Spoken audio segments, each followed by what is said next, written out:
السلام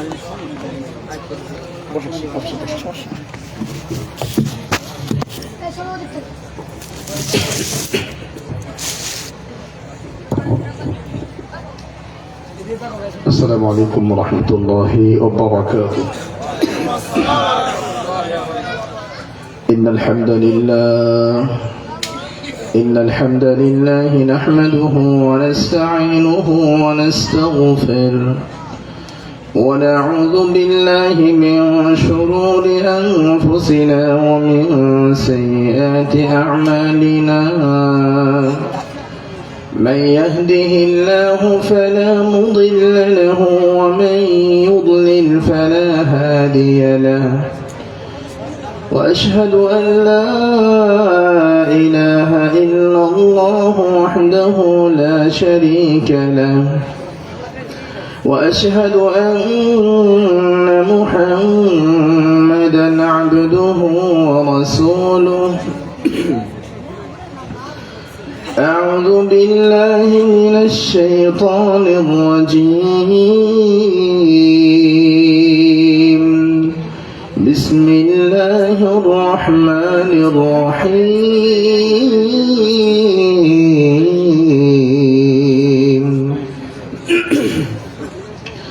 ومن يعص الله ورسوله ويتعد حدوده يدخله نارا خالدا فيها وله عذاب مهين. الحمد لله. যাবতীয় প্রশংসা, অগণিত শুকরিয়া, হামদ ও সানা, গুণগান, গুণকীর্তন একমাত্র আল্লাহ রাব্বুল আলামিনের জন্য, যার অশেষ দয়ায় লম্বা সময় ধরে বসে কোরআন এবং বিশুদ্ধ সুন্নাহর আলোচনা শোনার সুযোগ পেয়েছি। সে আল্লাহর প্রশংসা করে মন ভরে শুকরিয়া আদায় করি। আলহামদুলিল্লাহ। সালাতু সালাম বর্ষিত হোক আমাদের প্রিয় নবী, শেষ নবী, নবী মুহাম্মদ বিন আব্দুল্লাহ সাল্লাল্লাহু আলাইহি ওয়াসাল্লামের উপর।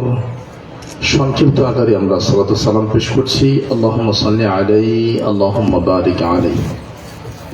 উম্মুল কুরা মসজিদ ও মাদ্রাসা কমপ্লেক্সের উদ্যোগে আয়োজিত আজকের ষষ্ঠ বাৎসরিক ওয়াজ মাহফিলের সম্মানিত সুযোগ্য অভিজ্ঞ প্রাজ্ঞ প্রথিতযশা সভাপতি, প্রধান অতিথি, বিশেষ অতিথিবৃন্দ, উলামায়ে কেরাম, মুরব্বিয়ানে কেরাম, যুবক ভাইয়েরা, কলিজার টুকরো সন্তান তুল্য সোনামণিরা, পর্দা আড়ালের মা ও বোনেরা, বিশেষ করে রাত অনেক দীর্ঘ হয়েছে, এরপরেও দূর দূরান্ত থেকে ছুটে এসেছে আমার প্রিয় দিনী ভাইয়েরা। আল্লাহর কাছে দোয়া করি তিনি মাহফিলকে কবুল করুন, আমিন। বক্তব্য শুনে বুঝে আমল করার তৌফিক দান করুন, আমিন। বক্তব্য ভূমিকা আর লম্বা নয়, আমরা ডাইরেক্ট বক্তব্যে যাচ্ছি। রাত অনেক বেশি হয়ে গেছে, যেখানে 11টায় বক্তব্য শেষ করার কথা সেখানে এখন 11টা বাজে। আলহামদুলিল্লাহ। তবে আল্লাহ শুকরিয়া, অতঃপর আপনাদের কৃতজ্ঞতা। আপনারা সত্যি অনেক ভালো মানুষ, ধৈর্য সহকারে বসে আছেন। আপনাদের ধৈর্যের ত্রুটি না ঘটিয়েই, আপনাদের রুচি থাকতেই, অধৈর্য হওয়ার আগেই আমরা আমাদের বক্তব্য গুছিয়ে দিব ইনশাআল্লাহ। আমার ভাইয়েরা, মাহফিল কমিটির পক্ষ থেকে আমাকে একটি গুরুত্বপূর্ণ বিষয় এবং আনকমন বিষয়, যে বিষয়ে আমি এর আগে কখনো কথা বলি নাই, আজকে নতুন বিষয়, স্পেশালি এটা একটা নতুন বিষয়। আর আমি আলহামদুলিল্লাহ মাহফিলে যাওয়ার আগে মাহফিল কমিটিকে বলি, কি বিষয় আপনারা পছন্দ করেন, কোনটা আপনাদের জন্য ভালো মনে হয়। কেন? মাহফিল কমিটির নতুন নতুন বিষয় দিলে পড়াশোনা করার সুযোগ হবে। মাহফিল কমিটির নতুন বিষয় না দিলে বক্তা অলস হয়ে যায়। কারণ নর্মালি বক্তারা দেখা যায় 3টা 4টা 5টা বিষয় মুখস্থ করে সারা বৎসর সারা সিজন ওটাই চালায়। তা আমিও যেহেতু মাঠে আছি আলহামদুলিল্লাহ, যদি আপনারা নতুন নতুন বিষয় না দেন তাহলে আমিও অলস হয়ে যাব। তার মানে যদি ছাত্র ভালো হয়, শিক্ষক ভালো হতে বাধ্য। আর ছাত্র যদি খারাপ হয়, 3 3 10 হিসাব করে, তো শিক্ষক উল্টাপাল্টা হবে। তার মানে আলহামদুলিল্লাহ, মাহফিল কমিটিকে মোবারকবাদ, সুন্দর বিষয় দিয়েছেন, নতুন বিষয়। সেটা কি? মুহাম্মদ সাল্লাল্লাহু আলাইহি ওয়াসাল্লামের অবাধ্যতার পরিণাম যারা আল্লাহ এবং তার রাসূলকে মানে না, বিশেষ করে যারা মুহাম্মদ সাল্লাল্লাহু আলাইহি ওয়াসাল্লামকে মেনে নেয় না, এদের কি শাস্তি হবে, এটা হলো আলোচনার বিষয়। কথা কি বুঝতে পেরেছেন আপনারা? তাহলে মুহাম্মদ সাল্লাল্লাহু আলাইহি ওয়াসাল্লামকে যারা মানে না, এদের কি কি শাস্তি হতে পারে? আমি মোটামুটি 31টা শাস্তি মোটামুটি নোট করেছি, তবে 31টা আজকে বলা সম্ভব হবে না। হয়তো বলতে পারবো, আপনারা ধারণ করতে পারবেন না। তো সাধ্যের ভিতরে আমি আপনাদের সামনে 18 থেকে 20টা শাস্তি যারা মুহাম্মদ সাল্লাল্লাহু আলাইহি ওয়াসাল্লামকে মেনে নেয় না, এদের ব্যাপারে 20 ধরনের শাস্তির কথা আমরা উল্লেখ করব।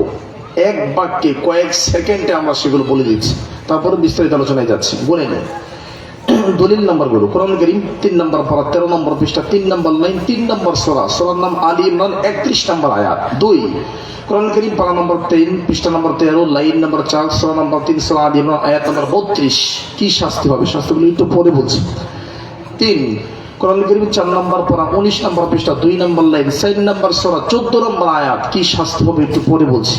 5 কোরআন কারীম পারা নম্বর 5 পৃষ্ঠা নম্বর 7 লাইন নম্বর 8, পারা নম্বর 5 পৃষ্ঠা নম্বর 7 লাইন নম্বর 8 সূরা নম্বর 4 সূরা নিসা আয়াত নম্বর 65। কি কি শাস্তি হবে? কোরআন কারীম পারা নম্বর 10 পৃষ্ঠা নম্বর 2 লাইন নম্বর 1 থেকে 2 সূরা নম্বর 8 সূরাতুল আনফাল। কোরআন কারীম পারা নম্বর 16 পৃষ্ঠা নম্বর 3 লাইন নম্বর 8 থেকে 9 সূরা নম্বর 17 সূরা নম্বর 18 সূরাতুল কাহফ আয়াত নম্বর 103। কি কি শাস্তি হবে আমি বলছি। কোরআন কারীম পারা নম্বর 18 পৃষ্ঠা নম্বর 18 সূরা নূর আয়াত নম্বর 62। কোরআন কারীম পারা নম্বর 19 পৃষ্ঠা নম্বর 1 সূরাতুল ফুরকান আয়াত নম্বর 23। কোরআন কারীম সূরা ফুরকান 19 নম্বর পারা 1 নম্বর পৃষ্ঠা 8 থেকে 9 নম্বর লাইন আয়াত নম্বর 27 28। কোরআন কারীম পারা নম্বর 19 পৃষ্ঠা নম্বর 2 লাইন নম্বর 12 সূরা ফুরকান 25 নম্বর সূরা। কি কি আযাব হবে যারা আল্লাহ এবং তার রাসূলকে মেনে নেয় না? আমরা কোরআন থেকে অনেকগুলো দলিল দিলাম, চলেন এবার হাদিস থেকে কিছু দলিল দিই। 3 কিতাবের হাদিস, 3টা কিতাব হাদিসগুলো পেয়ে যাবেন। বুখারী, মুসলিম, মেশকাত 140 নম্বর হাদিস। সহিহ মুসলিম হাদিস নম্বর 1718, সহিহ মুসলিম হাদিস নম্বর 1716, বুখারী মুসলিম মেশকাত হাদিস নম্বর 143, বুখারী মুসলিম মেশকাত হাদিস নম্বর 145, মুসলিম মেশকাত হাদিস নম্বর 142, বুখারী মেশকাত হাদিস নম্বর 143, এরপরে মুসলিম মেশকাত হাদিস নম্বর 158, তিরমিজি মেশকাত হাদিস নম্বর 159, মুয়াত্তা মেশকাত হাদিস নম্বর 186, দারিমি মেশকাত হাদিস নম্বর 188, সহিহ আত-তারগিব হাদিস নম্বর 72, সহিহ আত-তারগিব হাদিস নম্বর 62, সহিহ বুখারী হাদিস নম্বর 1597, মুসনাদ আহমদ বিন হাম্বল হাদিস নম্বর 4870, মুসনাদ আহমদ বিন হাম্বল হাদিস নম্বর 3121 3121, আল ওয়াদিহ ফি উসুল ফিকহ খণ্ড নম্বর 1 পৃষ্ঠা নম্বর 12 লাইন নম্বর 12। এই যে আমি 1 ঘন্টা যা বলবো কয়েক মিনিটে সেটা আমি আপনাকে শোনাই দিলাম। যদি কিছু বুঝেন নাই তবে এর ভিতরেই সব আছে। তার মানে আপনারা যদি ভিডিওটা আপনারা ঘুরে ঘুরে দেখেন তাহলে এখানে সব তথ্য পেয়ে যাবেন। কারণ একটা বই সম্পর্কে সম্পূর্ণ শিখতে হলে বইয়ের সূচিপত্রগুলো দেখতে হয় যে বইয়ে কি কি আছে।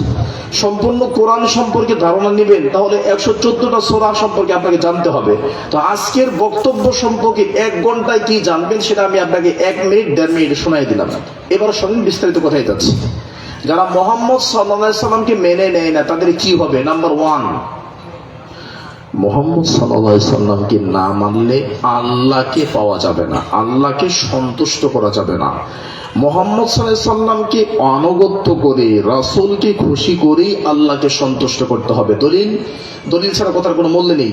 3 নম্বর পারা 13 নম্বর পৃষ্ঠা 3 নম্বর লাইন 4 নম্বর সূরা 31 নম্বর আয়াত, সূরার নাম আলী ইমরান। আল্লাহ বলছেন, قل إن كنتم تحبون الله فاتبعوني يحببكم الله ويغفر لكم ذنوبكم والله غفور رحيم। قل হে নবী আপনি বলে দিন, শোনো, তোমরা যদি আল্লাহকে ভালোবাসতে চাও, আল্লাহর মহব্বত চাও, তাহলে আমি নবী মুহাম্মদ সাল্লাল্লাহু আলাইহি সাল্লামকে আগে মেনে নিতে হবে। আমি নবীকে আনুগত্য করে, আমি নবীকে সন্তুষ্ট করে আল্লাহকে সন্তুষ্ট করতে হবে। নবীকে বাদ দিয়ে আল্লাহকে পাওয়া যায় না। তার মানে যদি কেউ মুহাম্মদ সাল্লাল্লাহু আলাইহি সাল্লামের অবাধ্য হয়, তাহলে তার সবচেয়ে বড় পরিণাম হলো আল্লাহ তার উপর অসন্তুষ্ট হবেন। নাউজুবিল্লাহ মিন যালিক। এটা এক নাম্বার। দুই, কেউ যদি মুহাম্মদ সাল্লাল্লাহু আলাইহি সাল্লামকে মেনে না নেয়, তাহলে সে কাফের। কি বলেন তো? আল্লাহর নবী মুহাম্মদ সাল্লাল্লাহু আলাইহি সাল্লামকে কেউ যদি মানতে না পারে, আনুগত্য করতে না পারে, তাহলে সে কাফের হয়ে যাবে।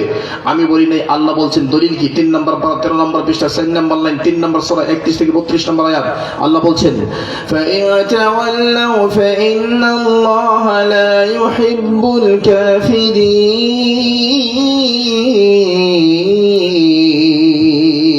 শোনো, ফাইন তাওয়াল্লাউ, তোমরা যদি মুহাম্মদ সাল্লাল্লাহু আলাইহি সাল্লামকে না মানো, আল্লাহর নবীর আনুগত্য যদি না করো, অবাধ্যতায় লিপ্ত হও, তাহলে কি ফলাফল জানো?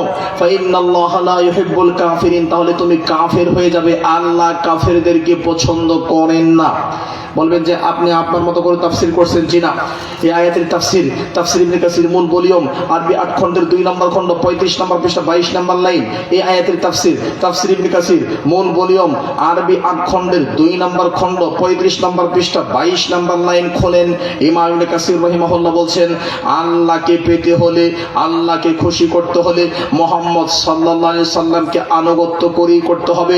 মুহাম্মদ সাল্লাল্লাহু আলাইহি সাল্লামের অবাধ্য হয়ে, মুহাম্মদ সাল্লাল্লাহু আলাইহি সাল্লামকে মূল্যায়ন না করে, মুহাম্মদ সাল্লাল্লাহু আলাইহি সাল্লামকে বৃত্তাঙ্গুলি দেখে আল্লাহকে পাওয়া যায় না।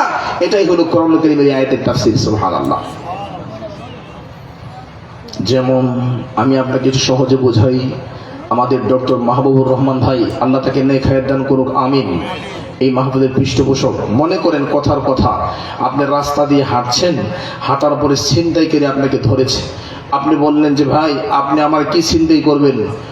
আমি ডক্টর মাহবুবুর রহমানকে খুব ভালোবাসি। তো ছিনতাইকারী আপনাকে ছাড় দেয় নাই, বলছে আরে আমি এলাকার এমপির খুব ভালোবাসি, এলাকার মন্ত্রী খুব ভালোবাসি, আমি ডক্টর ইউনূসকে ভালোবাসি, আমি তারেক জিয়াকে ভালোবাসি। আপনি ভালোবাসেন, এই কথাতে কিন্তু ছিনতাইকারী আপনাকে ছাড়বে না। কথা উল্টায় দেন, শোনো, ডক্টর মাহবুবুর রহমান সাহেব আমাকে ভালোবাসে, এমপি আমাকে ভালোবাসে, মন্ত্রী আমাকে ভালোবাসে, আরে তারেক জিয়া আমাকে ভালোবাসে, অমুক আমাকে ভালোবাসে, আমি না, সে আমাকে ভালোবাসে। এই কথা যখন উল্টিয়ে দেবেন, তখন সে ধমকে যাবে, ভয় পেয়ে যাবে। আল্লাহ তাই বলেছে 3 নম্বর পারা 13 নম্বর পৃষ্ঠা 3 নম্বর লাইন, 3 নম্বর সূরা 31 নম্বর আয়াত। শোনো, তোমরা যদি নবীকে মেনে নাও, তাহলে তুমি আল্লাহকে ভালোবাসো না, আল্লাহ তোমাকে ভালোবাসবে। মুহাম্মদ সাল্লাল্লাহু আলাইহি ওয়াসাল্লামকে মেনে নাও, তোমাকে বলতে হবে না আমি আশিকে রাসূল। লম্বা বড় বড় পাগড়ি লাগানোর দরকার নাই, পিকআপ ভাড়া করার দরকার নাই, নাচানাচি গান বাজনা করার দরকার নাই, আশিকে রাসূল পরিচয় দেওয়ার দরকার নাই। তুমি মুহাম্মদ সাল্লাল্লাহু আলাইহি ওয়াসাল্লামকে মেনে নাও, আমি আল্লাহ তোমাকে ভালোবাসবো। সুবহানাল্লাহ। আবার ভাই, মুহাম্মদ সাল্লাল্লাহু আলাইহি ওয়াসাল্লামকে না মানলে কি হবে, তার 3 নম্বর শাস্তি, এটা আপনারা পেয়ে যাবেন কোরআন কারীম পারা নাম্বার 4 পৃষ্ঠা নাম্বার 19 লাইন নাম্বার 2, 4 নম্বর পারা 19 নম্বর পৃষ্ঠা 2 নম্বর লাইন, 4 নম্বর সূরা 14 নম্বর আয়াত। আল্লাহ বলছেন, ومن يعص الله ورسوله ويتعد حدوده يدخله نارا خالدا فيها وله عذاب مهين। তাহলে 4 নাম্বার মুহাম্মদ, 3 নাম্বার মুহাম্মদ সাল্লাল্লাহু আলাইহি ওয়াসাল্লামকে না মানলে 3 নাম্বার শাস্তি কি হবে? যদি কেউ আল্লাহ এবং তার রাসূলকে মেনে না নেয়, ইউদখিলহু নারা, আল্লাহ তাকে জাহান্নামে দিবেন, খালিদান ফিহা, ওই লোক সারা জীবন জাহান্নামে থাকবে। নাউযুবিল্লাহি মিন যালিক। 4 নাম্বার, ওয়ালাহু আযাবুম মুহিন, জাহান্নামে তার জন্য অপমানজনক, লাঞ্ছনাকর, অপমানজনক, খুব নিকৃষ্ট, নোংরা, পচা শাস্তি তার জন্য থাকবে। আমার ভাই, আলোচনার বিষয় মুহাম্মদ সাল্লাল্লাহু আলাইহি সাল্লামকে না মানার বা অবাধ্যতার ফলাফল, পরিণাম কি হবে? আমি 4টা পরিণাম বললাম। 5 নাম্বার পরিণাম ভালো করে খেয়াল করেন, যারা মুহাম্মদ সাল্লাল্লাহু আলাইহি সাল্লামকে মেনে নেয় না, তাদের ঈমান পরিপূর্ণ হবে না। যারা আল্লাহর নবীকে মেনে নিতে পারে নাই, মনে প্রাণে যারা মুহাম্মদ সাল্লাল্লাহু আলাইহি সাল্লামকে মানতে পারে না তাদের ঈমান পরিপূর্ণ হবে না। দলিল কি? কোরআন কারীম পারা নাম্বার 5 পৃষ্ঠা নাম্বার 7, 5 নাম্বার পারা 7 নাম্বার পৃষ্ঠা 8 থেকে 9 নাম্বার লাইন, 4 নাম্বার সূরা 65 নম্বর আয়াত। আল্লাহ বলেন فلا وربك لا يؤمنون حتى يحكموك فيما شجر بينهم ثم لا يجدوا في أنفسهم حرجا مما قضيت ويسلموا تسليما الله বলছেন ফালা ওয়া রাব্বিক, না না না, তোমরা ঈমানদার হতে পারবে না, কোশ্চিন কালেও তোমরা ঈমানদার হতে পারবে না, কিয়ামত পর্যন্ত তোমরা ঈমানদার হতে পারবে না যতক্ষণ পর্যন্ত তোমরা মুহাম্মদ সাল্লাল্লাহু আলাইহি সাল্লামকে কোনো মন্তব্য ছাড়াই মানতে না পারবে। এই ফোনটা বাবা ফোন আসতেছে। তাহলে আমার ভাই 6 নাম্বার পরে যদি মুহাম্মদ সাল্লাল্লাহু আলাইহি সাল্লামকে মানতে না পারলে কি হবে? মুহাম্মদ সাল্লাল্লাহু আলাইহি সাল্লামকে মানতে না পারলে আল্লাহ নিজে নিজের নামে কসম করেছে। আল্লাহ বলে, শোনো, আমি আল্লাহ আমার নামে কসম করে বলছি, না না না, কোশ্চিন কালেও না, তোমরা ঈমানদার হতে পারবে না যদি মুহাম্মদ সাল্লাল্লাহু আলাইহি সাল্লামকে 100% মানতে না পারো। তার মানে কেউ যদি আল্লাহর নবীর অবাধ্য হয় তাহলে সে জিন্দেগিতে ঈমানদার হতে পারবে না। এই আয়াতের তাফসীর তাফসীর ইবনে কাসির মূল ভলিউম আরবি 8 খণ্ডের 3 নম্বর খণ্ড 4 নম্বর সূরা সূরা নিসা 65 নম্বর আয়াত খুলেন। এই আয়াতের তাফসীরে বলা হয়েছে রাসূল সাল্লাল্লাহু আলাইহি সাল্লামের কাছে দুজন ব্যক্তি আসলেন বিচার নিয়ে। মুহাম্মদ সাল্লাল্লাহু আলাইহি সাল্লামের কাছে দুজন ব্যক্তি আসলেন বিচার নিয়ে। বিচার কি? ক্ষেতের মধ্যে কে পানি দিবে আগে পরে? মুহাম্মদ সাল্লাল্লাহু আলাইহি সাল্লাম দুজন ব্যক্তির কথা শুনলেন, কারণ রাসূল সাল্লাল্লাহু আলাইহি সাল্লাম বলেন, লা ইয়াকদিয়ান্না হাকামুন বাইনা ইথনাইনি ওয়া হুয়া গাদবান, রাগান্বিত অবস্থায় দুজনের মধ্যে বিচার করা যাবে না। রাসূল সাল্লাল্লাহু আলাইহি সাল্লাম বলেন, মান জুইলা কাদিয়ান বাইনান নাস ফাকাদ বিহা বিগাইরি সিকিন, কেউ যদি রাগান্বিত অবস্থায় দুই ব্যক্তির মধ্যে বিচার করে তাহলে তাকে যেন ছুরি ছাড়া জবাই করে দেওয়া হলো। সহিহ বুখারী 660 নম্বর হাদিস। এখান থেকে প্রমাণিত হয় মুহাম্মদ সাল্লাল্লাহু আলাইহি সাল্লাম রাগ করে বিচার করেন নাই। আল্লাহর নবী দুজনের কথা ভালো করে মনোযোগ দিয়ে শুনলেন। শোনার পরে বললেন, ইবনে জুবাইর, তুমি তোমার ক্ষেতের মধ্যে আগে পানি দাও। তখন লোকটা রাগ করে বলছে, আল্লাহর নবী, আনকান ইবনু আম্মাতিক, ওই আপনার ফুফাতো ভাই, এই জন্য সিদ্ধান্ত তার পক্ষে দিলেন সে আগে খেতে পানি দিবে। আপনি স্বজন প্রীতি করেছেন। এ কথা বলার পরে পরেই ফাতালাহু ওয়াজহু রাসূলিল্লাহি সাল্লাল্লাহু আলাইহি সাল্লাম, আল্লাহর নবীর চেহারা লাল বর্ণ হয়ে রাগান্বিত হয়ে নবীর চেহারা লাল টকটক হয়ে গেল। আল্লাহ নবী বললেন, শোনো আব্দুল্লাহ বিন জুবাইর, তুমি তোমার ক্ষেতের মধ্যে পানি দিবা, এরে পানি দিবা না, তোমার ক্ষেতের পানি ভরে আইল টপকিয়ে যখন তার খেতে যাবে তখন দিবে। আল্লাহর নবী মুহাম্মদ সাল্লাল্লাহু আলাইহি সাল্লামের উপর এমন কঠিন মন্তব্য করার কারণে আল্লাহ আয়াত নাযিল করলেন। পারা নাম্বার 5 পৃষ্ঠা নাম্বার 7, লাইন নাম্বার 9, সূরা নাম্বার 4 সূরা নিসা 65 নম্বর আয়াত। না না না, কোশ্চিন কালেও না, তোমরা ঈমানদার হতে পারবা না। মুহাম্মদ সাল্লাল্লাহু আলাইহি সাল্লামকে যদি তোমরা মানতে না পারো তাহলে আমার ভাই মুহাম্মদ সাল্লাল্লাহু আলাইহি সাল্লামকে মানতে না পারলে জিন্দেগিতে ঈমানদার হওয়া যায় না। এই আয়াতের উপর ভিত্তি করে দর্থহীন কণ্ঠে আমরা একটু বলতে চাই, যদি তাই হয় মুহাম্মদ সাল্লাল্লাহু আলাইহি সাল্লামকে মানতে না পারলে যদি ঈমানদার না হওয়া যায় তাহলে বাংলাদেশের এখনো পর্যন্ত 75 থেকে 80% মুসলমান যারা মসজিদে নামাজ পড়ে, তাবলীগ জামাত করে, কাবাগরের হজ করে, টাকা থাকলে যাকাত দেয়, যাদের ঈমান আমলের কাছে আপনি ধারের কাছে যেতে পারবেন না, কিন্তু তারা মুহাম্মদ সাল্লাল্লাহু আলাইহি সাল্লামকে পূর্ণাঙ্গভাবে মানতে পারে নাই। এই জন্যই আয়াতের ভিত্তিতে তারাও এখনো ঈমানদার হতে পারে নাই। কথা বুঝেন নেমন আপনারা? বোঝার জন্য বলছি, এদেশের এখনো 80% মানুষ যারা মুহাম্মদ সাল্লাল্লাহু আলাইহি সাল্লামকে মেনে নিতে পারে নাই। ইমাম আবু হানিফা রাহিমাহুল্লাহকে যতটা ভালোবাসে, তার মাযহাবকে যতটুকু ভালোবাসে, মুহাম্মদ সাল্লাল্লাহু আলাইহি সাল্লামকে ততটুকু মূল্যায়ন করতে পারে না। তার দলিল আমি একটা ঘটনা প্রায় বলি। মদিনায় যাওয়ার আগে ধানমন্ডি সায়েন্স ল্যাবরেটরি স্কোয়াটার জামে মসজিদ সরকারি ইমাম ইমাম এবং খতিবের ইন্টারভিউ হবে, তখন আমার দাড়ি তখনও ওঠে নাই, শরীর স্বাস্থ্য খুব ক্ষীণ, মাত্র পড়াশোনা করেছি, মদিনায় যাই নাই। শেখ আব্দুর রাজ্জাক বিন ইউসুফের মাদ্রাসায় শিক্ষক হওয়ার আগের কথা বলছিলাম। ইন্টারভিউ গেলাম, যাওয়ার পরে আমি বুকের মধ্যে হাত ধরে সালাত আদায় করলাম, যেভাবে পড়ি জোরে আমিন বললাম, যেভাবে বলি। আমার ইন্টারভিউ শুরু হওয়ার আগে খতিব সাহেব আমার হাত ধরে টান দিয়ে বাহিরে নিয়ে গিয়ে বললেন, শোনেন হুজুর, আপনি যেভাবে নামাজ পড়লেন এভাবে কি আপনার বড় হুজুররাও পড়েনি? বললাম, জি, আমার বড় হুজুররা এভাবেই পড়ে। বললাম, কেন হুজুর, এমনি নামাজ পড়লে কি নামাজ হবে না? হুজুর কিছু বলে না, চুপ করে হুজুর দাঁড়ায় আছে।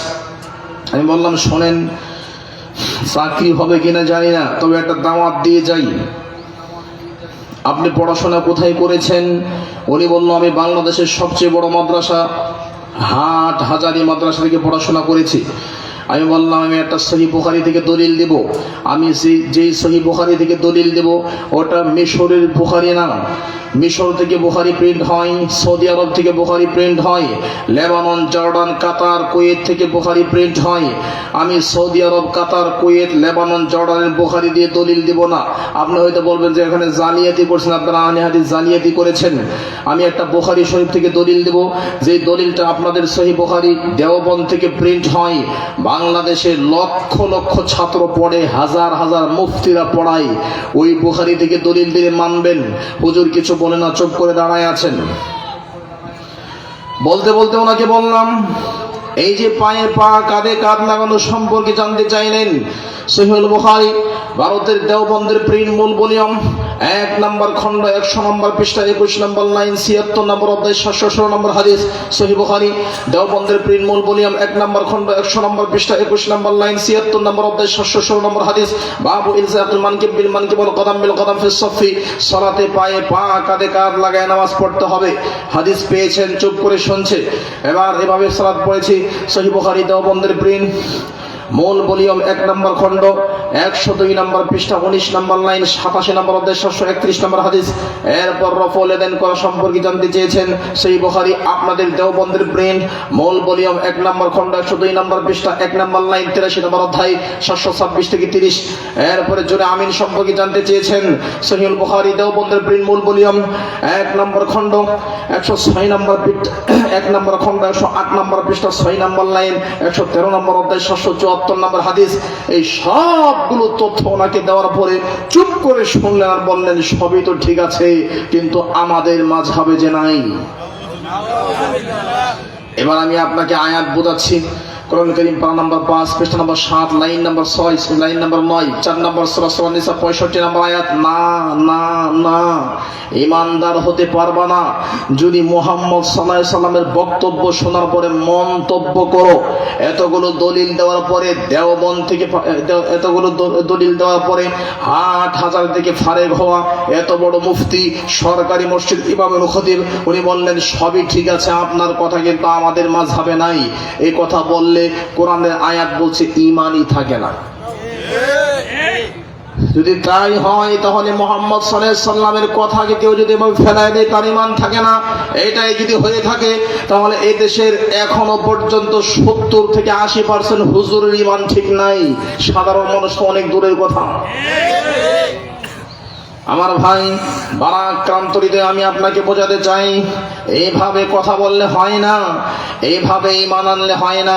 আমাদের ঈমান যে কখন নষ্ট হয়ে গেছে আমরা জানি না। এই জন্য আল্লাহ বলছেন কোরআন কারীম 13 নম্বর পারা 7 নম্বর পৃষ্ঠা 3 নম্বর লাইন 12 নম্বর সূরা সূরা ইউসুফ।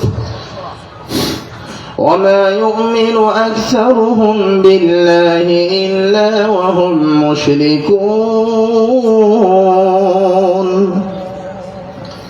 অধিকাংশ মানুষ আল্লাহর প্রতি ঈমান আনার পরে মুশরিক হয়ে গেছে। অধিকাংশ মানুষ দাবি করে আমি ঈমান এনেছি, কিন্তু ঈমান আনার পর তার ঈমান ঠিক নাই, তার ঈমান চলে গেছে, সে মুশরিক হয়ে গেছে, সে নিজেও জানে না। আমার ভাই এটাই যদি হয়ে থাকে, বাংলাদেশে এরকম হাজার হাজার লাখ লাখ কোটি কোটি কোটি কোটি লাখ লাখ মুফতি আছে, যেই মুফতিগুলো মুহাম্মদ সাল্লাল্লাহু আলাইহি ওয়াসাল্লামের হাদিস নিয়ে মজা করে ঠাট্টা করে আছেন নেই। আল্লাহর নবী মুহাম্মদ সাল্লাল্লাহু আলাইহি ওয়াসাল্লামের হাদিস নিয়ে কেউ যদি ঠাট্টা করে মজা করতে দেরি হবে, বেঈমান কাফের মুশরিক হতে দেরি হবে না। দলিল কি? কোরআন কারীম 10 নম্বর পারা 16 নম্বর পৃষ্ঠা 6 নম্বর লাইন 9 নম্বর সূরা সূরা তওবা। আল্লাহ বলছে, শোনো, আল্লাহর নবীর কোনো হাদিস নিয়ে মজা করা যাবে না, ঠাট্টা করা যাবে না। অসংখ্য মসজিদ আছে, মসজিদের মধ্যে লিখে দেওয়া আছে এখানে লা মাযহাবীদের প্রবেশ নিষেধ, এখানে জোরে আমিন বলা যায় না। জোরে আমিন বললে আপনার দিকে এমন ভাবে তাকায় থাকে মনে হয় আপনি নতুন শরীয়ত নিয়ে আকাশ থেকে এসেছেন, নাউজুবিল্লাহ। তার এই তাকানো দেখে তার চোখের স্টাইলই মনে হয় সে এই সুন্নতকে মানে না, সুন্নতকে বিশ্বাস করে না, সুন্নতটাকে সে ঘৃণা করছে। যদি এটাই হয় তাহলে তার বেঈমান হয়ে গেছে, ঈমান তার ভিতরে নাই। আমার ভাই, মুহাম্মদ সাল্লাল্লাহু আলাইহি সাল্লামকে না মানার অনেকগুলো পরিণতি, নিকৃষ্ট নোংরা পরিণতির মধ্যে একটা হলো, ভালো করে খেয়াল করেন, যারা মুহাম্মদ সাল্লাল্লাহু আলাইহি সাল্লামকে মানে না তারা কাপুরুষ। কি তারা বলেন তো? আল্লাহর নবীকে না মানলে কাপুরুষ হয়ে যাবে। আমি বলি না, আল্লাহ বলছেন 10 নম্বর পারা 2 নম্বর পৃষ্ঠা 9 নম্বর সূরা সূরা আনফাল 8 নম্বর সূরা সূরা আনফাল। আল্লাহ বলছেন, وأطيعوا الله ورسوله ولا تنازعوا فتفشلوا। শোনো, আল্লাহকে মানো, রাসূলকে মেনে নাও, আল্লাহকে মেনে নাও। যদি আল্লাহর রাসূলকে না মানো, ফাতাফশালু, তাহলে তোমরা কাপুরুষ হয়ে যাবে, তোমাদের মধ্যে ভয় ভীতি ঢুকে যাবে। যেমন আমাদের মধ্যে ভয় ভীতি আছে না নেই? দুই দল, দুজনের মাথার মধ্যে টুপি আছে, মাথার মধ্যে পাগড়ি আছে, মুখের মধ্যে দাড়ি আছে। মাথায় কি সুন্দর টুপি, মাথায় কি সুন্দর পাগড়ি, মুখে কি সুন্দর দাড়ি। তাদের চেহারা আপনার চেয়ে অনেক সুন্দর, মুখ দিয়ে ইকরামুল মুসলিমিন, আরো কত সুন্দর সুন্দর কথা বের হয়। কিন্তু টঙ্গীর মাঠে দুজনের হাতে বড় বড় হকি স্টিক আছে, বড় বড় লাঠি আছে, দুজন দুজনকে মারছে, যে যারে মারছে সেই বলছে আমি জান্নাতে চলে যাব। এরকম কাপুরুষ দুনিয়াতে আছে না নেই? কেন? মুহাম্মদ সাল্লাল্লাহু আলাইহি সাল্লামের সুন্নতকে অপমান করেছে, রাসূল সাল্লাল্লাহু আলাইহি সাল্লামের নাফরমানি করার কারণে গজব শুরু হয়েছে। এটা 6-7 নম্বর আযাব। আল্লাহর নবীকে অপমান করলে, নবীর সুন্নাহকে বাদ দিয়ে, আল্লাহর শরীয়তকে বাদ দিয়ে মন ঘর দাওয়াত দিলে ওই দাওয়াত আল্লাহর কাছে যাবে না, ওই দাওয়াত বাংলার মাটিতে পড়ে থাকবে। ওই দাওয়াতে মারামারি, হানাহানি, কাটাকাটি, খুনাখুনি, রাহাজানি, চুরি, ডাকাতি, ছিনতাই, রাহাজানি, জুলুম, অত্যাচার, অন্যায়, অবিচার, এই সমস্ত পাপ চলতেই থাকবে। যার জন্য এত দাওয়াত দেওয়ার পরে দাওয়াত কাজ হয় না। কারণ কি? আল্লাহ বলে দিয়েছেন কোরআন কারীম 18 নম্বর পৃষ্ঠা 63 নম্বর আয়াত সূরা নূর। আল্লাহ বলছেন, ফালইয়াহযারিল্লাযীনা ইউখালিফুনা আন আমরি আন তুসিবাহুম ফিতনাতুন আও ইউসিবাহুম আযাবুন আলীম। শোনো, যারা মুহাম্মদ সাল্লাল্লাহু আলাইহি সাল্লামকে মানতে পারো নাই, যারা আল্লাহর নবীর নাফরমানি করেছে, আন তুসিবাহুম ফিতনা, এদেরকে ফিতনা পাকড়াও করবে, আও ইউসিবাহুম আযাবুন আলীম, অথবা মারাত্মক শাস্তি এদেরকে পাকড়াও করবে। কেমন ফিতনা পাকড়াও করবে জানেন? ওই বেদাতি হুজুর সারা জীবন আপনাকে জেনাকারী প্রমাণ করার চেষ্টা করেছে। লা মাযহাবিরা মসজিদের মধ্যে নারীদেরকে ভোগ করার জন্য নিয়ে যায়, নাউজুবিল্লাহি মিন যালিক। এই কথা দেড়বাড়ি মৌলবীর মুখ দিয়ে বের হয় নাই। লা মাযহাবিরা, সালাফি আহলে হাদিসরা মহিলাদেরকে মসজিদে নিয়ে যায় ভোগ করার জন্য, নাউজুবিল্লাহ। এই কথা যখন তার জবান দিয়ে বের হয়েছে, আল্লাহ তখন তাকে অপমানিত করেছেন। আপনারা দেখেছেন এই হুজুর এই হিল্লা বিবাহর নামে জুতার বাড়ি খেয়েছে। ময়মনসিংহ, হালুয়াগা, ঢাকা, গাজীপুর জুতার বাড়ি খেয়েছে। কারণ এরাই মানুষের সামনে বুখারীর হাদিসকে অস্বীকার করেছে। আল্লাহর ঘর কাবাতে এখনো, মসজিদে মহিলাদের জায়গা আছে, মসজিদে নববীতে এখনো জায়গা আছে, সৌদি আরবের অসংখ্য মসজিদের মধ্যে এখনো মহিলাদের জায়গা আছে। কিন্তু এই ঢের বাটারি মৌলবীরা যখন আপনাদেরকে অপমান করার চেষ্টা করেছে, আন তুসিবাহুম ফিতনা, ফিতনা তখন তাকেই পাকড়াও করেছে। মাগরিবের নামাজের পরে ভদ্র মহিলা এসে বলছে, স্বামীর সাথে রাগারাগি হয়েছে, আমার স্বামী আমাকে 3 তালাক দিয়েছে, বাঁচার কোনো উপায় আছে কিনা? বলছে হ্যাঁ আছে, ইশারের নামাজ পড়ে আপনাকে বাঁচাচ্ছি, থামেন। ইশারের নামাজ পড়াইয়া ইমাম সাহেব মুয়াজ্জিনকে বলছে মসজিদে তালা লাগাও, ভিতর দিয়ে লাগাও, বাহির দিয়ে লাগাও, লাগায়া তারপর তুমি গেটের সামনে দাঁড়ায় থাকো। মহিলাকে ভিতরে নিয়ে গিয়ে মহিলার সাথে নতুন করে বিবাহ পড়িয়েছে, হিল্লা বিবাহ। মহিলাকে বুঝিয়েছে আমার সাথে বিয়ে বসতে হবে। মহিলা ভদ্র মহিলা, বাচ্চা কাচ্চা আছে, যা বলবে তাই শুনতে হবে, কারণ হুজুর তো আল্লাহর ওলি, জান্নাত থেকে পাড়ায় আসছে। বাংলাদেশের হুজুর এগুলা সব আল্লাহর ওলি, নাউজুবিল্লাহ। বাংলাদেশের ঢাকার রাজধানীতে যত অলি গলি আছে, ভণ্ড যত অলি আছে, যত গলি আছে ঢাকা শহরে, এই সব হলো শয়তানের অলি।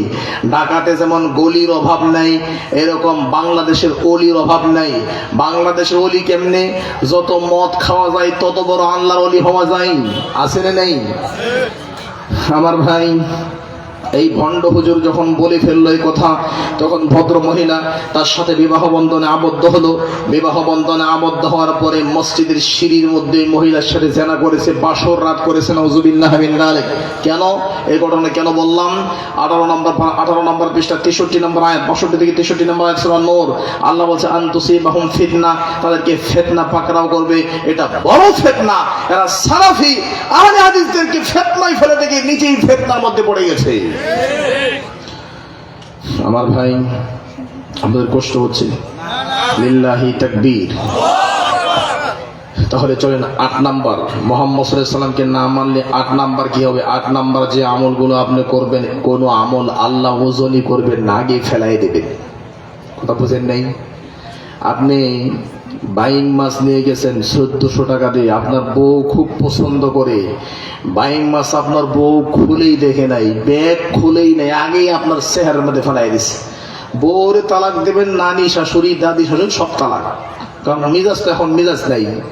এত কষ্ট করে বাইং মাছ নিয়ে গেলাম, তুমি পছন্দ করে দেখলাই না, ফেলাই দিছো। ওজন তো দূরের কথা, দেখা তো দূরের কথা, কত খারাপ লাগবে, অপমান লাঞ্ছনাকর মনে হবে। ভালো করে খেয়াল করেন, আপনি মুহাম্মদ সাল্লাল্লাহু আলাইহি সাল্লামকে বাদ দিয়ে যত আমল করবেন সব আমল আল্লাহ ফেলাই দিবেন, নাউজুবিল্লাহ মিন যালিক। দলিল 19 নম্বর পর 1 নম্বর পৃষ্ঠা, এখন 16 নম্বর পর 3 নম্বর পৃষ্ঠা। আল্লাহ বলছেন وَقَدِمْنَا إِلَى مَا عَمِلُوا مِنْ عَمَلٍ فَجَعَلْنَاهُ هَبَاءً مَنْثُورًا। যারা এইভাবে মুহাম্মদ সাল্লাল্লাহু আলাইহি সাল্লামকে মূল্যায়ন না করে যারা আমল করে, যারা বেদাতে আমল করে, আল্লাহর নবীকে অপমান করে, আমি আল্লাহ তাদের আমল নামাগুলো বিক্ষিপ্ত নিক্ষিপ্ত ধুলোকণায় পরিণত করব। ফালা নুকিমু লাহুম ইয়াউমাল কিয়ামাতি ওয়াজনা, কিয়ামতের দিন আমি এগুলো ওজনই করব না। আমার ভাই, 9 নম্বর শাস্তি, 9 নম্বর পরিণতি, কিয়ামতের দিন মুসিবতের মাঠে যারা আল্লাহর নবীর নাফরমান, তারা নিজের হাত নিজে কামড়াতে থাকবে, নিজের হাত নিজে কামড়াইবে। দলিল 19 নম্বর পর 1 নম্বর পৃষ্ঠা, 9 নম্বর লাইন, 27 থেকে 28 নম্বর আয়াত। আল্লাহ বলেন وَيَوْمَ يَعَضُّ الظَّالِمُ عَلَى يَدَيْهِ وَيَقُولُ يَا لَيْتَنِي اتَّخَذْتُ مَعَ الرَّسُولِ سَبِيلًا وَيَوْمَ يَعَضُّ الظَّالِمُ عَلَى يَدَيْهِ, সেদিন জালেম, যেই জালেম নবীকে মেনে নেয় নাই, সে নিজের হাত কামড়াতে থাকবে আর বলবে ইয়া লাইতানি, হায় আফসোস, ইত্তাখাযতু মা'আর রাসূলি সাবিলা, যদি মুহাম্মদের নিয়ম, যদি মুহাম্মদ সাল্লাল্লাহু আলাইহি ওয়াসাল্লামের সুন্নাহকে মেনে চলতে পারতাম তাহলে কতই না ভালো হতো। সুবহানাল্লাহ। 10 নাম্বার, এই মুহাম্মদ সাল্লাল্লাহু আলাইহি সাল্লামকে না মানলে 10 নাম্বার যেটা করতে হবে, আফসোস করে বলবে ইয়া ওয়াইলাতা লাইতানি লাম আত্তাখিয ফুলানান খলিলা, হায় আফসোস, যদি মুহাম্মদ সাল্লাল্লাহু আলাইহি সাল্লামকে, আল্লাহর নবী, সাহাবী এদেরকে বাদ দিয়ে অন্যকে কেন বন্ধু বানাইলাম? এদেরকে বাদ দিয়ে যদি দ্বীনের পথে থাকতাম, নবীর পথে যারা চলে এদেরকে বন্ধু বানাইতাম, তাহলে কতই না ভালো হতো। সুবহানাল্লাহ। কষ্ট হচ্ছে না তো বটে? 11 নম্বর শাস্তি আমার ভাই, মুহাম্মদ সাল্লাল্লাহু আলাইহি সাল্লামকে না মানলে 11 নম্বর পরিণতি, যারা আল্লাহর নবীকে মেনে নেয় না, তারা প্রবৃত্তিকে আল্লাহ বানায় নিয়েছে, মানে মন যা চায় এটাই এদের আল্লাহ। নাউজুবিল্লাহ বলবেন না? 19 নম্বর পর 2 নম্বর পৃষ্ঠা 12 নম্বর লাইন, আল্লাহ বলছেন أرأيت من اتخذ إلهه هواه أفأنت تكون عليه وكيلا। আল্লাহ নবী দেখেছেন যারা প্রবৃত্তিকে মানে, যারা নবীকে মানে না, মন যা তাই মানে, শবে বরাতের রাত্রিতে 100 রাকাত নামাজ আর লাফালাফি করা, কান্দাকান্দি করা, হালুয়া রুটি বানানো, এই রাত্রিতে গোসল করলে শরীর থেকে পানি পড়লে পাপ মাফ হয়ে যায়, এই রাত্রিতে দলবদ্ধভাবে কবর জিয়ারত করতে হয়, এই রাত্রিতে কানা দাজ্জাল ডক্টর এনায়েতুল্লাহ আব্বাসী বলেছে এই রাত্রিতে নাকি কোরআন নাযিল হয়েছে। নাউজুবিল্লাহ মিন যালিক। দাজ্জাল তো আপনারা দেখেন নাই, যাই না দেখার সুযোগ হবে কিনা, কিন্তু বাংলাদেশে একটা দাজ্জাল আছে, ডক্টর দাজ্জাল, তার নাম ডাক্তার এনায়েতুল্লাহ আব্বাসী। এই বলছে, এই জাহেল বলছে শবে বরাতের রাত্রিতে কোরআন নাযিল হয়েছে। নাউজুবিল্লাহ। এই কথা বললে তো এই কথা বললে তো ঈমান থাকে না।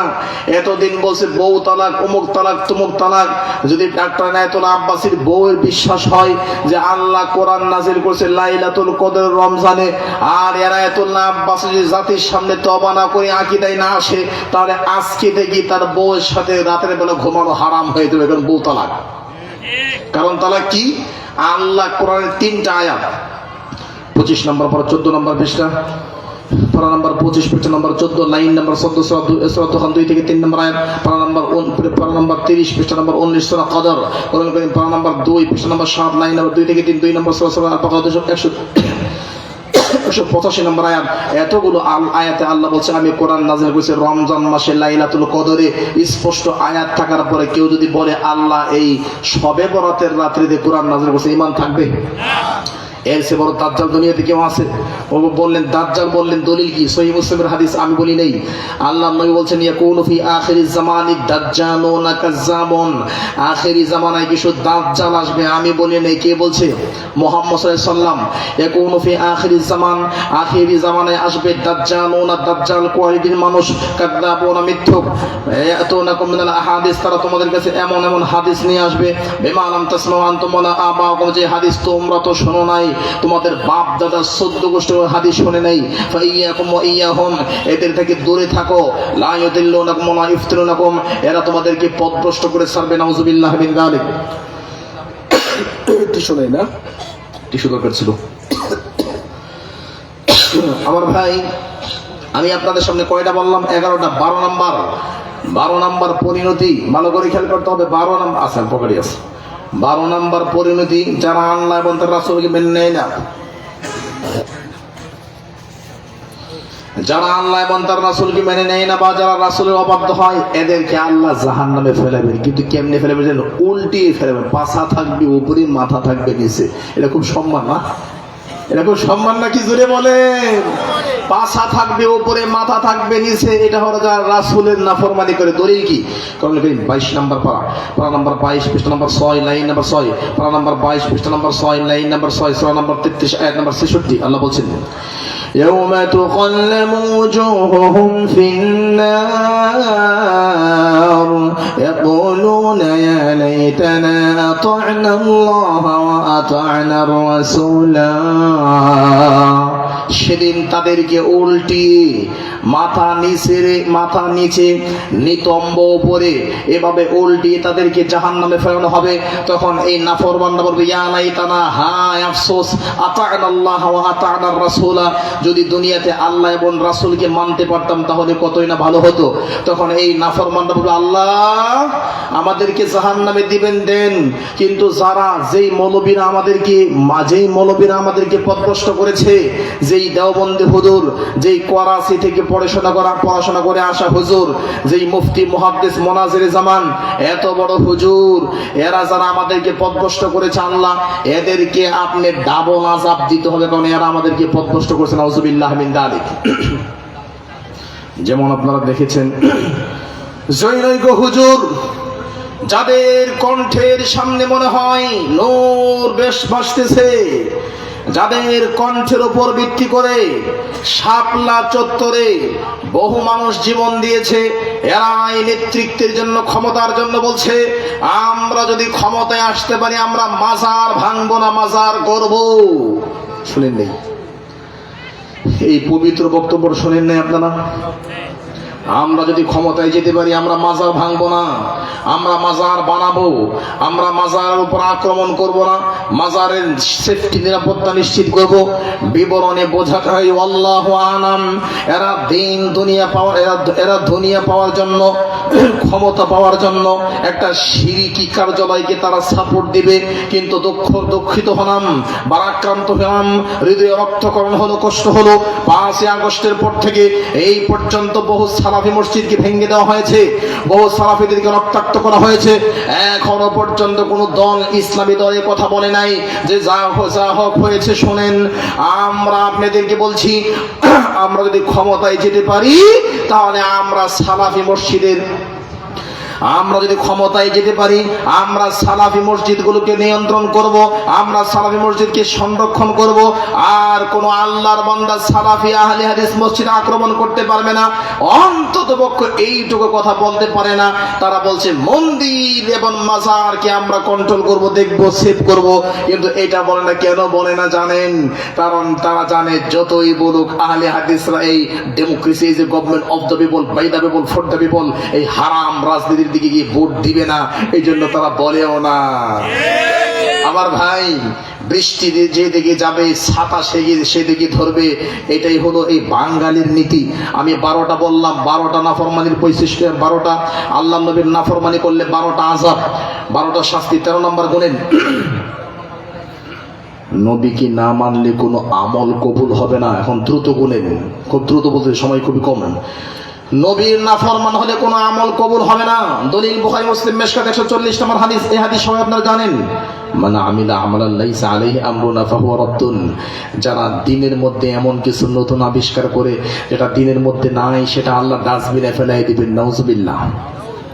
14 নম্বর, মুহাম্মদ সাল্লাল্লাহু আলাইহি সাল্লাম মেম্বারে দাঁড়ায় মর্দে মুজাহিদের মতো সারা জীবন এই বাক্য বলেছে, আম্মা বাদ ফাইন্না খায়রাল হাদিস কিতাবুল্লাহ ওয়া খায়রুল হাদি হাদি মুহাম্মদ সাল্লাল্লাহু আলাইহি সাল্লাম ওয়া শাররুল উমুরি মুহদাসাতুহা ওয়া কুল্লু মুহদাসাতিন বিদআহ ওয়া কুল্লু বিদআতিন দালালা ওয়া কুল্লু দালালাতিন ফিন্নার।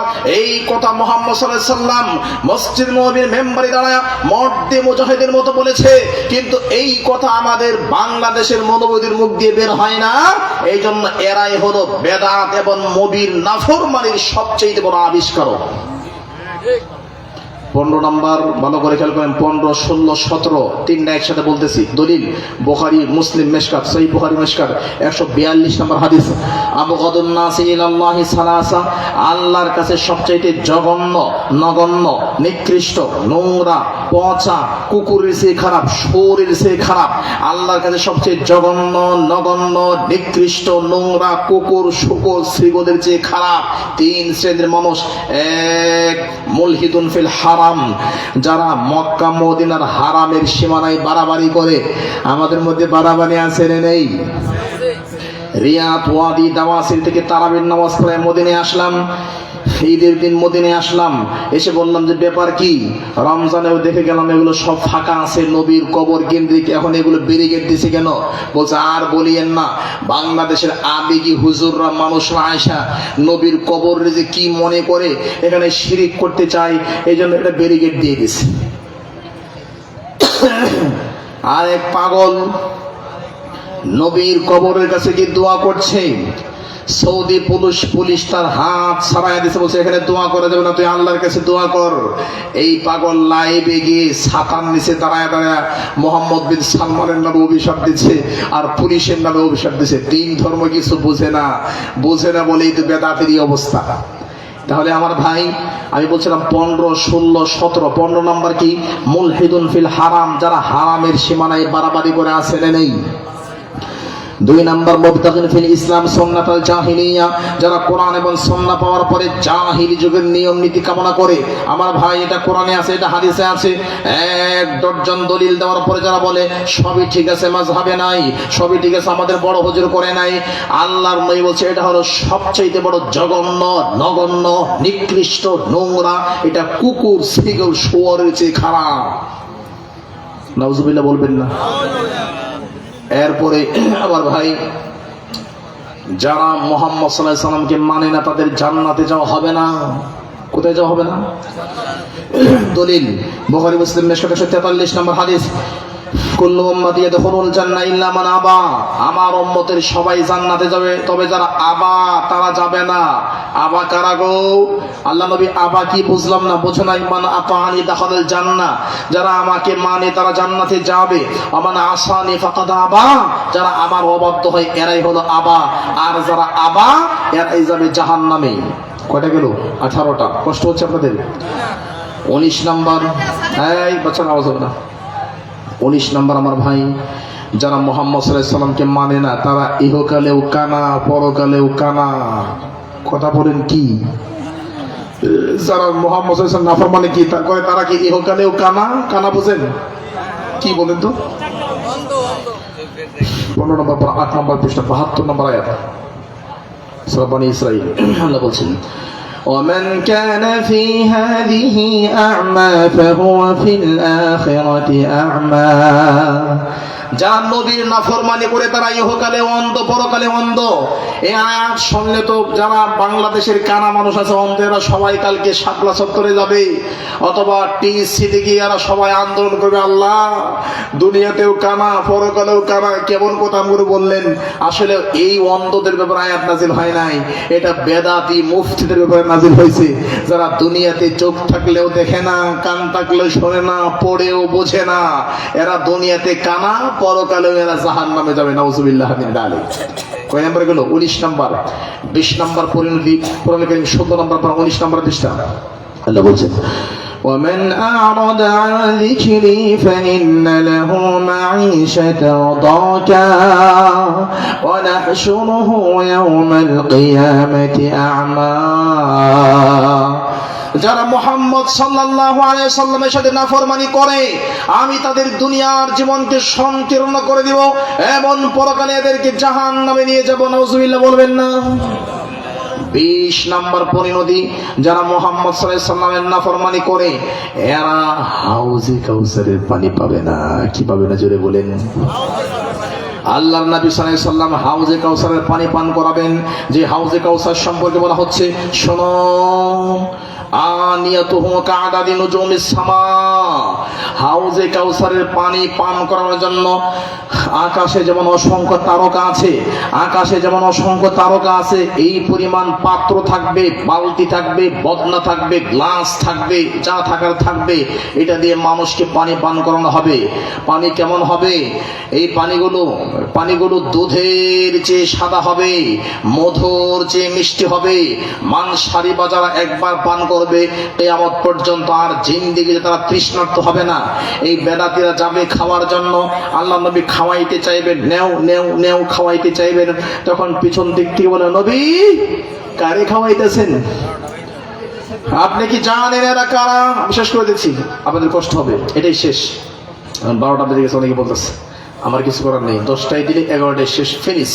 আমি 32টা পয়েন্ট 31টা পয়েন্ট রেডি করে নিয়েছি, মাত্র 20টা বললাম, তাও খুব দ্রুত। আমার ভাই এটাই লাস্ট পয়েন্ট, কারণ 12টা বেজে গেছে। এখান থেকে অনেক দূর থেকে আমাদের হুমায়ুন ভাই আর অনেকে অনেক দূর থেকে আসছে আমার ভাইয়েরা। আমার ভাই এই জন্য লম্বা করছি না, 31টা পয়েন্ট আমি আমার ভাই ডক্টর মাহবুবুর রহমান হাফিজাহুল্লাহ যে বিষয় দিয়েছিলেন রাসূলের নাফরমানির পরিণাম, আমি 31টা পয়েন্ট নিয়ে আসছিলাম, 20টা পয়েন্ট বললাম, আরো 11টা পয়েন্ট আছে, যদি আল্লাহ কোনদিন বাঁচায় রাখে আবার এই বক্তব্য রিপিট হবে, 31টা পয়েন্টই বলবো। লাস্টের পয়েন্টটা কি বললাম? যারা মুহাম্মদ সাল্লাল্লাহু আলাইহি ওয়াসাল্লাম নাফরমানি করে জিন্দেগিতে এরা হাউজে কাউসারের পানি পান করতে পারবে না। এর থেকে বড় অপমান কি কাছে যাবে? মনে করেন আজকে তাবারক আছে, তাবারকের জন্য সিরিয়াল ধরাইছে, সবাই পাইছে, আপনি অনেক আশা করে বসে আছেন, লাস্টে গিয়ে আপনি পান নাই, কেমন লাগবে? খুব খারাপ লাগবে, তাই না? খুব খারাপ লাগবে। আপনাদের দাওয়াতি মেহমান, তাই খারাপ লাগছে। ওরা যাবে খাওয়ার জন্য, ওরাও যাবে সিরিয়াল ধরে যাবে খাওয়ার জন্য, নবী দিতে চাইবে, তখন বলে, আল্লাহ নবী আপনি কি জানেন এরা কি করেছে যে আপনার মৃত্যুর পরে এরা আপনার দিন ধর্মকে বিকৃত করেছে। তখন সোহকান সোহকান, যাও যাও এখান থেকে চলে যাও। লিমান খাইয়ার বাদি, যারা আমার দিনকে পরিবর্তন করেছে তারা এখান থেকে বিদায় হয়ে যাও। তারাক্তু ফীকুম আমরাইন লান তাদিল্লু মা তামাসসাকতুম বিহিমা কিতাবাল্লাহি ওয়া সুন্নাতি রাসূলি। I am living for you two things, the Quran and the Sunnah. The Sunnah is the second source of Islamic knowledge. আমি তোমাদের কাছে দুইটা জিনিস রেখে দিয়েছিলাম, কিয়ামত পর্যন্ত এই দুইটা জিনিস ধারণ করতে পারলে পথভ্রষ্ট হতে না, এখান থেকে দূর হয়ে যাও। নাউযুবিল্লাহ মিন যালিক। আমার ভাই, মুহাম্মদ সাল্লাল্লাহু আলাইহি ওয়াসাল্লামের নাফরমানি করার 31টা পরিণতির মধ্যে 20টা বললাম। আল্লাহ আমাকে, আপনাকে, সবাইকে এই পরিণতির ডেঞ্জারাস অবস্থা থেকে আল্লাহ আমাদেরকে রক্ষা করুক, আমিন। আল্লাহ নবীর 100% অনুসরণ করে নবীর সাথে যাতে জান্নাত থাকতে পারে আল্লাহ সেই তৌফিক দান করুন, আমিন। আমার ভাই, আমরা দোয়া করি বিশেষ করে আমাদের উম্মুল কোরআন মসজিদ ও মাদ্রাসা কমপ্লেক্স